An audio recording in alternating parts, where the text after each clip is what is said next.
আসসালামু আলাইকুম রহমতুল্লাহ।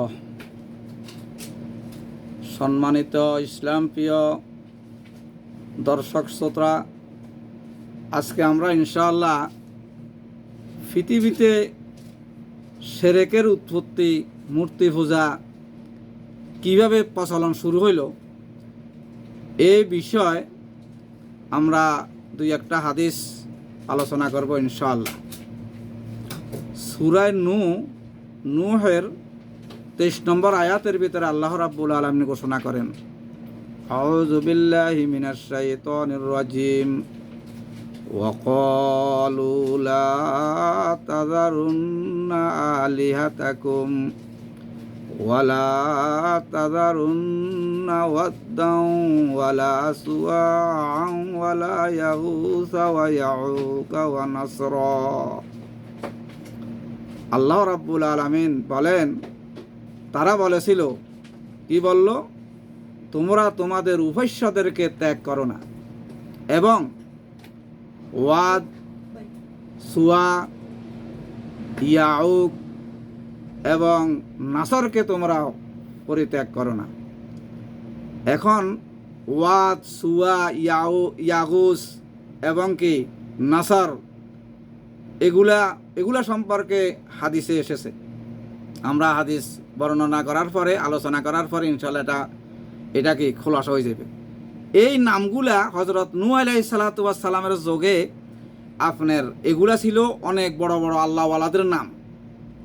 বড় বড় কি আল্লাহওয়ালাদের, যিনি কি উল্লেখযোগ্য একজন আলেম আল্লাহওয়ালা ছিল। একজনের নাম ছিল কি ওয়াদ, একজনের নাম ছিল সুয়া, একজনের নাম ছিল ইয়াগুস, আরেকজনের নাম ছিল ইয়াউক, আরেকজনের নাম ছিল কিয়া আপনার নসর। এখন এগুলা এরা যখন মৃত্যুবরণ করল, মৃত্যুবরণ করার পরে তখন এই তৎকালীন যে সমস্ত লোকরা ছিল, ওই লোকের ভিতরে আপনার শয়তানে আসি প্ররোচনা সৃষ্টি করে দিল।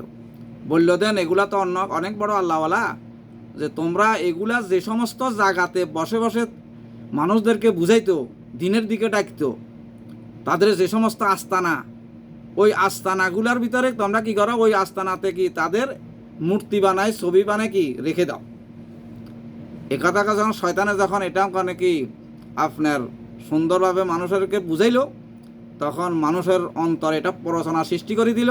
তখন সবাই যারা যেখানে বসি, যাদের আস্তানা, নসরের আস্তানা যেখানে ছিল, সেখানে কি নসরের কি আপনার মূর্তি বানায় দেখলো। যেখানে ইয়াউকের কি আস্তানা ছিল, ইয়াউকের কি সেখানে ইয়াউকের কি ছবি মূর্তি বানায় সেখানে রেখে দিল। এরকমভাবে কি সুয়া যেখানে কি বসে বসে কি করতো, মানুষদেরকে বুঝাইতো, ওই সুয়ার আস্তানাতে এইভাবে মানে করেন মূর্তি বানায় রাখলে দিল। রাখি দেওয়ার পরে ওই সময় ওই প্রজন্মের ভিতরে কোনো কি ছিল না, এদেরকে পূজা করতো না, বাস এনে বানায় রাখি দিছে। এই প্রজন্ম যখন পুরা দুনিয়ার থেকে কি হইল, শেষ হয়ে গেল, মৃত্যুবরণ করিল, পরবর্তী যখন জেনারেশন আসলো, আসার পরে তারা তো এই লোকগুলা সম্পর্কে তাদের জ্ঞান নাই। এখন শয়তান তাদেরকে বুঝাইছে যে এইগুলা হলো খুবই কি আল্লাহওয়ালা মানুষ, এই সমস্ত গুলার তোমাদের কি বাপদাদারা এগুলাকে কি করিয়ে আছে, পূজা করিয়ে আছে, এগুলার শ্রদ্ধা করিয়ে আছে, তোমরা এগুলা কি করো, করতে থাকো। তখন তাদের ভিতরে এবার আস্তে আস্তে কি পরের প্রজন্ম এগুলাকে কি আপনার সেজদা দেওয়া শুরু করলো, এগুলাকে শ্রদ্ধা করা শুরু করলো।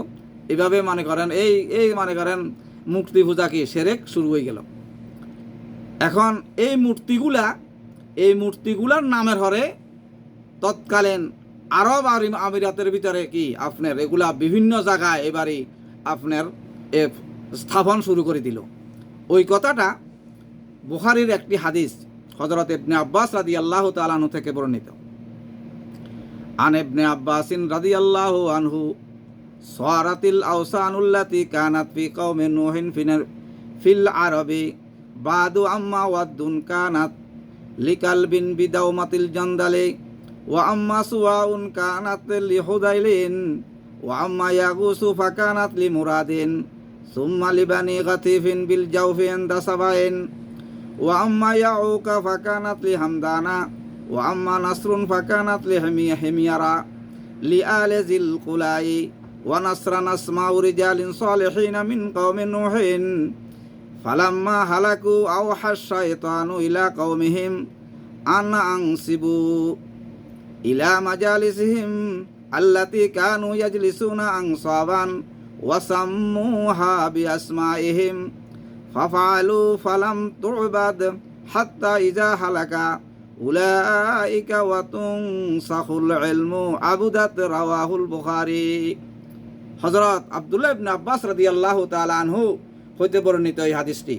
তিনি বলেন, হযরত নূহ আলাইহিস সালাতু ওয়াস সালামের কওমে যেই সব মূর্তির প্রচলন ছিল, যেসব মূর্তির কি ছিল প্রচলন ছিল, পরবর্তী সময় তা কি আরবদের মধ্যে চালু হয়ে গেল।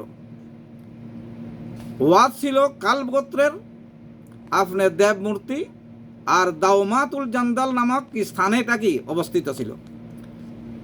আর সুয়া ছিল কি মক্কার নিকটবর্তী হুজাইল গোত্রের মূর্তি। আর ইয়াগুস ছিল কি আপনার প্রথমে মুরাদ গোত্রের, পরে কি মুরাদের শাখা গোত্র বনি গাতিফের দেবতা হিসাবে কি আপনার এই সাবার কি নিকটবর্তী জাউফ নামক নামে কি হয়েছে সেখানে আস্তানা, সেখানে কি অবস্থিত হলো। আর ইয়াউক ছিল হামদান গোত্রের দেবমূর্তি। আর নাসার ছিল জুলকালা গোত্রের এই হিমিয়ার শাখার কি দেবমূর্তি। এই নাসার কি নূহ আলাইহিস সালাতু ওয়াস সালামের কওমের কিছু কি সৎ লোকের নাম ছিল। নূহ আলাইহিস সালামের যুগের কিছু সৎ লোকের কি নাম ছিল। এই লোকগুলো কি মারা গেল। যখন মারা গেল কি তারা কি সেখানে বসে মজলিস করতো। যে সমস্ত জায়গাতে তারা বসে কি করতো মজলিস করতো, শয়তান সেখানে কি কিছু মূর্তি তৈরি করার স্থাপন করতে কি তাদের ওই সমস্ত কওমের কি লোকদের মনে কি অনুপ্রেরণা কি করলো, সৃষ্টি করলো। তাই তারা সেখানে কিছু আপনার এই মূর্তি তৈরি করে এবং তাদের কি নামে সেই মূর্তির নাম লেখে স্থাপন করে দিল। কিন্তু তখনও কি ওইসব মূর্তির কি হইতো না, আপনার পূজা করা হইতো না। পরে ওই লোকগুলো যখন কি হইল মৃত্যুবরণ করিল এবং মূর্তিগুলো কি সম্পর্কে সত্যিকার জ্ঞান যখন বিলুপ্ত হয়ে গেল, তখন লোকজন এদের কি পূজা করতে শুরু করলো। দেখেন তাইলে মূর্তি পূজাটা কিভাবে আসলো। হযরত আয়েশা সিদ্দিকা রাদিয়াল্লাহু তাআলা আনহা থেকে একটি হাদিস রাওয়ায়াত, তিনি বলেন যে রাসূলুল্লাহ সাল্লাল্লাহু আলাইহি ওয়াসাল্লাম যখন অসুস্থ হইলেন, অসুস্থ হবার পরে তখন তার কোনো স্ত্রী আপনার হাবাসা দেশের একটি গির্জার কথা উল্লেখ করলো। হাবাসা একটি জায়গার নাম, ওই জায়গার কি একটা গির্জার কথা কি করলো উল্লেখ করলো। উল্লেখ করার পরে এই যাকে কি মারিয়া বলা হতো, ওই মূর্তির আপনার নাম হলো মারিয়া। উম্মে সালামা এবং উম্মে হাবিবা রাদিয়াল্লাহু আনহুমা ইতিমধ্যে কি হাবাসা এলাকা থেকে তারা এসেছিল। আসার পরে আপনার তারা ওই গির্জার সৌন্দর্য এবং কি অনেকগুলো মূর্তির কথা কি উল্লেখ করলো, খুব প্রশংসা করলো। হযরত আয়েশা সিদ্দিকা রাদিয়াল্লাহু তাআলা আনহা বলেন, তাদের এই কথাগুলো শোনার পরে রাসূলুল্লাহ সাল্লাল্লাহু আলাইহি ওয়াসাল্লাম বলে উঠলেন, এরা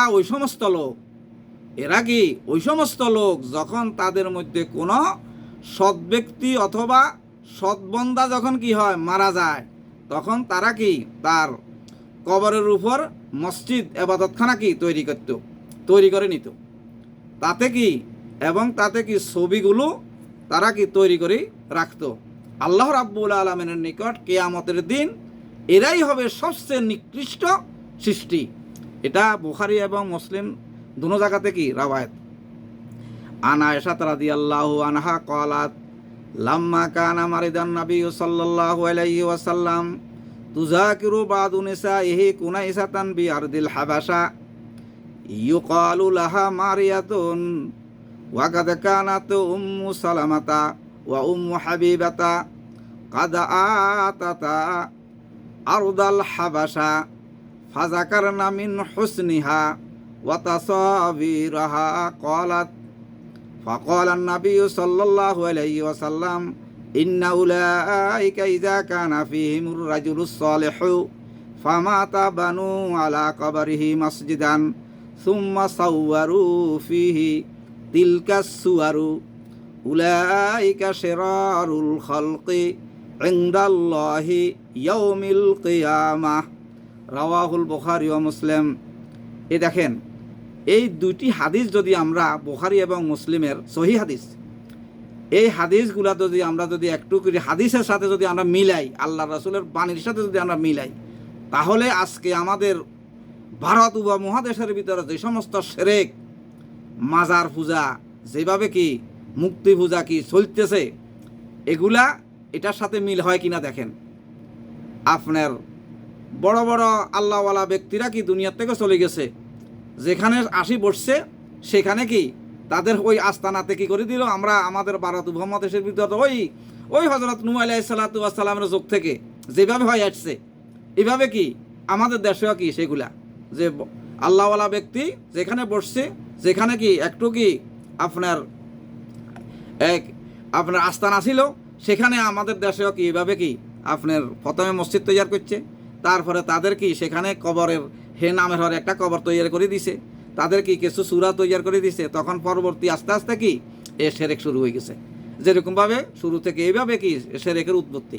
যাক, আল্লাহ রাব্বুল আলামিন আমাদেরকে আজকে দুইটি হাদিস এবং সূরা নূহের 23 নম্বর আয়াতের একটি অংশ কি তেলাওয়াত করেছি, যে বিষয় সম্পর্কে কি ওয়াদ, সুয়া এবং তারপরে ইয়াগুস, ইয়াউক এবং নসর নামক কি যেই আল্লাহওয়ালা ব্যক্তিরা ছিল, ওই সমস্ত ব্যক্তিদের নামে যে সমস্ত মুক্তি তৈরি করা হয়েছিল, আর সেগুলার নামের উপর আজ পর্যন্ত কি যেমন বিভিন্ন পৃথিবীর বিভিন্ন জায়গাতে আপনার তার কি পূজা চলতেছে এবং শিরক চলতেছে, সেই বিষয়গুলো সম্পর্কে আমরা আশা করি কিছু হলেও কি আমাদের এই স্পষ্ট হয়েছে। আল্লাহ রাব্বুল আলামিন এই সমস্ত মুক্তি পূজা থেকে এবং এই সমস্ত শিরক থেকে যেন আমরা মুক্তি থাকতে পারি এবং এই শিরক মুক্ত ঈমান নিয়ে যেন আমরা দুনিয়া থেকে যাইতে পারি, সেই তৌফিক কামনা করে আজকের সংক্ষিপ্ত আলোচনা এখানে শেষ করলাম।